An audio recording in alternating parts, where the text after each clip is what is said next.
बिस्मिल्लाहिर्रहमानिर्रहीम। अस्सलाम वालेकुम डियर स्टूडेंट्स। हमारे इस वीक का टॉपिक क्या है? Organisational financial practices. इसमें सबसे पहले हम ये देखेंगे कि ये फाइनेंशियल प्रैक्टिसेस है क्या, उसके बाद need of capital, sources of funds, budgeting and monitoring, working capital and cash flow. ये सारे टॉपिक जो है हम आज के लेक्चर में कवर करेंगे। तो सबसे पहले हम ये देखते हैं कि फाइनेंशियली प्रैक्टिसेस जो है वो क्यों जरूरी हैं। कोई भी आपकी ऑर्गेनाइजेशन है, कोई भी कंपनी है, वो उस वक्त तक जो है वो स्टेबल नहीं हो सकती जब तक आपने उसकी फाइनेंस की मैनेजमेंट साउंड ना हो। ठीक है, हम ये देखते हैं कि किसी भी कंपनी की प्रोग्रेस की हम बात करें तो हम ये कहते हैं कि जो वो कंपनी है उसकी जो भी प्रोडक्ट्स हैं, जो भी सर्विसेज है वो हाई क्वालिटी की होनी चाहिए। ठीक है, आपकी कंपनी की प्रोडक्ट्स हाई क्वालिटी की होनी चाहिए, तभी ही वो जो आपकी कंपनी है वो स्टेबल होगी। पहला फैक्टर तो ये है। और दूसरा फैक्टर ये है कि उसके जो फाइनेंस है, ठीक है, उसको आपने स्मूथली मैनेज करना है। ठीक है, अब देखें, आपके पास जब तक आपके पास पैसा नहीं है, ठीक है, जब तक आपकी जो मैनेजमेंट है फाइनेंस की वो साउंड नहीं है, तो आप कैसे हाई क्वालिटी के प्रोडक्ट्स जो है वो प्रोड्यूस कर सकते हैं। आपकी कंपनी उस वक्त तक स्टेबल नहीं होती जब तक वो हाई क्वालिटी के प्रोडक्ट्स प्रोड्यूस ना करे। ठीक है, और आपकी कंपनी हाई क्वालिटी के प्रोडक्ट्स उस वक्त तक प्रोड्यूस नहीं कर सकती जब तक आपकी जो फाइनेंस है, ठीक है, वो सही से मैनेजमेंट ना हो। ठीक है, जब तक आपके पास पैसा ना हो। तो ये जो आपकी कंपनी की प्रोग्रेस है वो डायरेक्टली तो डिपेंड करती है आपकी हाई क्वालिटी की सर्विसेज पे, और इनडायरेक्टली वो किस पर डिपेंड कर रही होती है? आपकी फाइनेंस की मैनेजमेंट पे। ठीक है, तो इसमें हमने ये देखना है कि ना जरूरी नहीं है कि आपकी जो कंपनी है उसकी हाई क्वालिटी के प्रोडक्ट प्रोड्यूस करें। इससे भी ज्यादा जरूरी क्या है कि उसकी जो फाइनेंस की मैनेजमेंट है वो साउंड होनी चाहिए।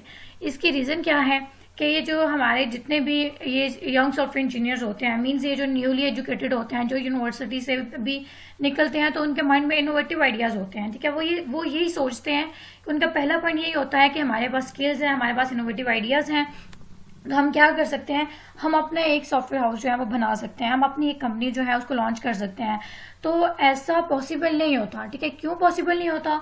उनको ऐसा करने के लिए कौन कौन सी प्रॉब्लम्स आती हैं, ये हम नेक्स्ट स्टेप में देखते हैं। सबसे पहले तो उनको नीड ऑफ कैपिटल चाहिए होती है। ठीक है, उनको कैपिटल चाहिए होता है। कैपिटल उनको क्यों चाहिए होता है? जैसे कि हमने पहले भी बात की कि ये जो न्यूली एजुकेटेड होते हैं, ये इनके पास इनोवेटिव आइडियाज होते हैं। अब हम ये सपोज करते हैं कि वो जो इनोवेटिव आइडिया है, मींस के एक सॉफ्टवेयर हाउस बनाने का, अपनी कंपनी लॉन्च करने का, वो एक पर्सन का आइडिया है। ठीक है, लेकिन 2-3 फ्रेंड्स के साथ मिलकर ये काम करना चाह रहा है। तो ऐसे सिचुएशन में क्या है, क्या वो 2-3 पर्सन जो है या वो जो 2-3 स्टूडेंट्स हैं वो मिलके एक कंपनी जो है वो बना सकते हैं?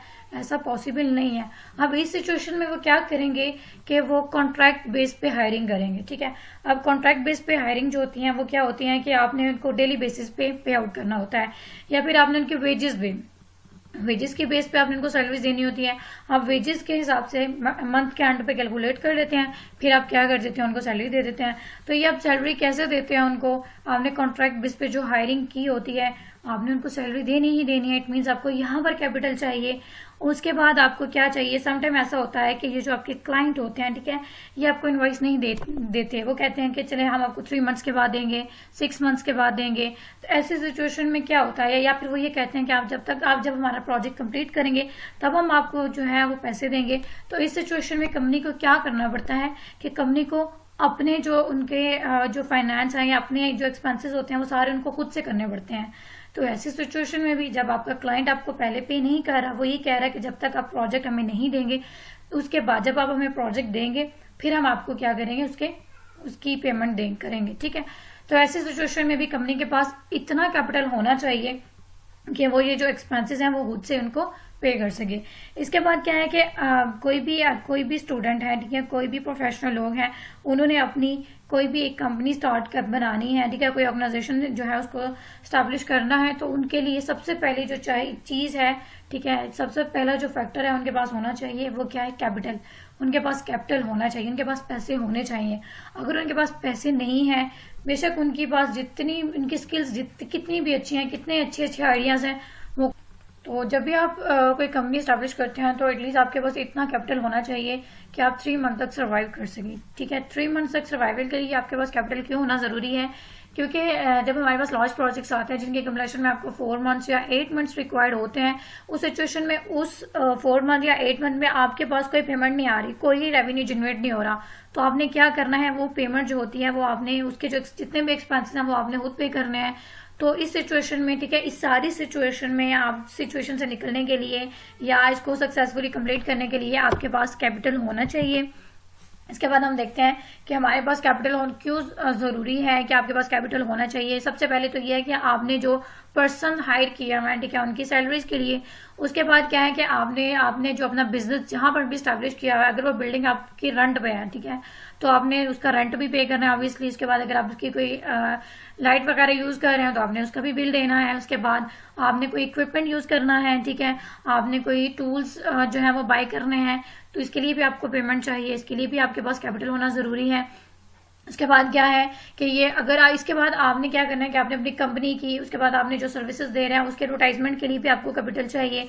उसके बाद आपको ईच एंड एवरीथिंग के लिए, ठीक है, इट मीन्स यहाँ पर एक टर्म लिखी हुई है कि from stationery to travelling expenses, ठीक है, हर एक के लिए आपको क्या चाहिए, कैपिटल चाहिए। अगर आपके पास कैपिटल होगा तो क्या करेंगे, आप अपनी सारी जो एक्टिविटीज हैं वो उसको अच्छे से परफॉर्म कर सकेंगे, अदरवाइज नहीं। नेक्स्ट हमारा क्या है कि नीड ऑफ कैपिटल जो है, इसमें हम जो कैपिटल की जो हमारी जरूरत है उसको हम कैसे कैसे पूरे कर सकते हैं, ठीक है। लेट्स सपोज कि अगर हम फंडर से फंड ले रहे हैं, तो जब आप फंडर से फंड आपने लेना है तो इस सिचुएशन में सबसे पहले आपको क्या चाहिए होता है, ठीक है, जो फंडर होता है वो सबसे पहले आपका प्लान देखता है, ठीक है, कि आपका प्लान है क्या, तो फिर उसके अकॉर्डिंग क्या वो आपको फंड देता है, ठीक है। अब उसके प्लान में बेसिकली क्या आती है, डिफरेंट चीजें आती हैं। सबसे पहले तो ये डिटेल होती है कि आपकी कंपनी जो है वो क्या काम कर रही है, अभी क्या काम करेगी नेक्स्ट में, टेक्निकल फिजिबल है या नहीं है, इसकी एक्सपर्टीज क्या है। ये फंडर जो है ये सारे फैक्टर्स को देखते हुए आपको फंड एलोकेट करता है। इसके बाद क्या है कि आपकी मार्केट का साइज क्या है, ठीक है, आपकी जो कंपनी है उसकी मार्केटिंग क्या है, उसके बाद ये जो आपकी फाइनेंशियल परफॉर्मेंस है वो क्या है। इन सारे फैक्टर्स को देखते हुए जो आपका फंडर है वो आपको फंड एलोकेट करता है। और ये सारे फैक्टर्स हम कहाँ पर प्लान करते हैं, एक प्रॉपर प्लानिंग के थ्रू, जिसको हम बिजनेस प्लान कहते हैं।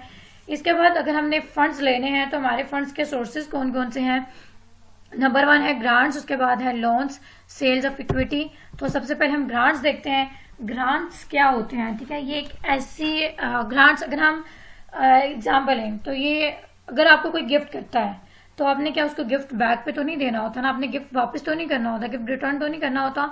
तो ग्रांट्स ऐसी मनी होती है जो आपको सिर्फ आपने ले लेनी है, आपने उसको बैक नहीं करना, ठीक है। आपको कोई एक ऑर्गेनाइजेशन है, ठीक है, ये मोस्टली जो आपकी लार्ज ऑर्गेनाइजेशंस होती हैं, ठीक है, जिनके पास बहुत ज्यादा पैसा होता है, वो क्या करते हैं कि वो छोटी जो ऑर्गेनाइजेशंस होती हैं उनको पैसे देते हैं। किस पर्पस के लिए देते हैं कि पहले वो ये चेक करते हैं कि उनका प्लान क्या है, फिर वो ये देखते हैं कि वो जो सर्विसेज बना रहे हैं उसकी वो क्वालिटी उसकी क्या है। पहले उनका वो प्रॉपर जो है उनका ऑब्जेक्टिव देखते हैं। अगर उनका ऑब्जेक्टिव जो है वो फाइनेंशियली बेनिफिशियल है, ठीक है, उस कंपनी के लिए बेनिफिशियल है या मार्केट के लिए बेनिफिशियल है, लोगों के लिए बेनिफिशियल है, तो इस सिचुएशन में जो हमारी लार्ज ऑर्गेनाइजेशन है वो उनको हेल्प आउट करती हैं, वो उनको पैसे देती हैं। और जो छोटी ऑर्गेनाइजेशन होती हैं जिन्होंने पैसे लेने होते हैं वो उनको पैसे वापस नहीं करती। और जरूरी नहीं है कि जो आपके ग्रांट्स हैं ये सिर्फ पैसे की फॉर्म में हों, ठीक है, आपके जो ग्रांट्स है वो किसी भी सोर्सेज के थ्रू हो सकते हैं। आप कोई जमीन दे रहे हैं, ठीक है, उसके बाद आपके पास कोई बहुत अच्छा डेवलपर है, आप उसको दे रहे हैं, ठीक है, आपने वो जो पर्सन है वही आपने दूसरी ऑर्गेनाइजेशन को दे दिया है, और वो जो पर्सन है वो वहां पर जाके काम कर रहा है, लेकिन सैलरी आप वो जो ऑर्गेनाइजेशन है जिसने दी है सैलरी वही दे रही है। तो इस सिचुएशन में जरूरी नहीं है कि आपने जो ग्रांट्स देनी है वो सिर्फ आपकी पैसे की फॉर्म में हो, वो बाकी डिफरेंट फैक्टर्स की फॉर्म में भी हो सकते हैं, जमीन की फॉर्म में हो सकते हैं, ठीक है, उसके बाद आपकी टूल्स के फॉर्म में हो सकते हैं। जिस तरह मैंने पहले बताया कि अगर आपने कोई अपना एक एक्सपीरियंस डेवलपर जो है वो आपने उसको साइन कर दिया, लेकिन उसको सैलरी आप ही पे कर रहे हैं। नेक्स्ट हमारा क्या है, लोन्स। लोन क्या होते हैं, जो हम लोन्स बेसिकली जिसे लेते हैं उसको हम लेंडर कहते हैं। अब जो हम लोन लेते हैं लेंडर से, वो बेसिकली वो जो अमाउंट होती है वो या तो फिक्स होती है या वेरिएबल होती है, ठीक है। अब फिक्स की फॉर्म में क्या है कि जब भी आप पैसे लेते हैं तो उसके साथ वो बता देता है कि आप जो लेंडर होता है वो बता देता है कि इस पे हमने इतना इंटरेस्ट लेना है, और वो इंटरेस्ट उसका क्या है, फिक्स है। और दूसरा क्या है, वेरिएबल का मतलब क्या होता है कि वो जो उसने इंटरेस्ट वहां पर इम्प्लीमेंट किए हैं, ठीक है, वो उसका वेरिएबल है। वो ये कहेगा कि अगर आपकी जो भी आपका बिजनेस है, ठीक है, जिस भी पर्पज के लिए आप ले रहे हैं, अगर आपका उसमें बेनिफिट होगा तो आपको उस बेनिफिट के अकॉर्डिंग आप मुझे क्या करेंगे, इंटरेस्ट पे करेंगे, ठीक है। जितना ज्यादा आपको बेनिफिट होगा मिलेगा उतना ही ज्यादा आप मुझे इंटरेस्ट देंगे, ठीक है। तो मोस्टली केसेस में क्या होता है कि ये जो आप लोन्स लेते हैं ये फिक्स अमाउंट में होता है कि आपने लोन ले लिया, उसके बाद आपने उसने जो लेंडर है उसने इंटरेस्ट को भी फिक्स कर दिया। इसके बाद क्या होता है कि ये जो आपके लेंडर होते हैं, ठीक है, इसको आपने जब बैक पे देना होता है, ठीक है, जब आपने लोन जो लिया है उसको आपने बैक करना है, तो इस सिचुएशन में क्या होता है कि आपने लोन लिया, ठीक है, उसको अपनी कंपनी में इम्प्लीमेंट किया, उसके बाद आपको बेनिफिट हुआ तो आप इजीली जो है उसको रिटर्न कर लेंगे। लेकिन समटाइम ऐसा हो जाता है कि आपकी जो कंपनी है वो डाउन पे चली जाती है, ठीक है, डूब जाती है। तो उस सिचुएशन में लेंडर ने तो आपसे पैसे लेने ही लेने हैं। उस सिचुएशन में लेंडर क्या करता है कि वो जो आपकी वो इस चीज का एंटाइटल, उसको ये हक है कि वो आपकी कंपनी के एसेट को बेच के जो अपने पैसे हैं उसको पूरा करे, ठीक है।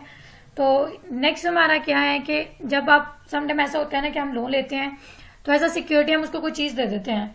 अगर आपकी कंपनी डूब गई है तो उस सिचुएशन में वो क्या करेगा कि वो एज अ सिक्योरिटी अपनी जो चीज रखवाई है वो उसको बेच के अपने पैसे पूरे कर सकता है।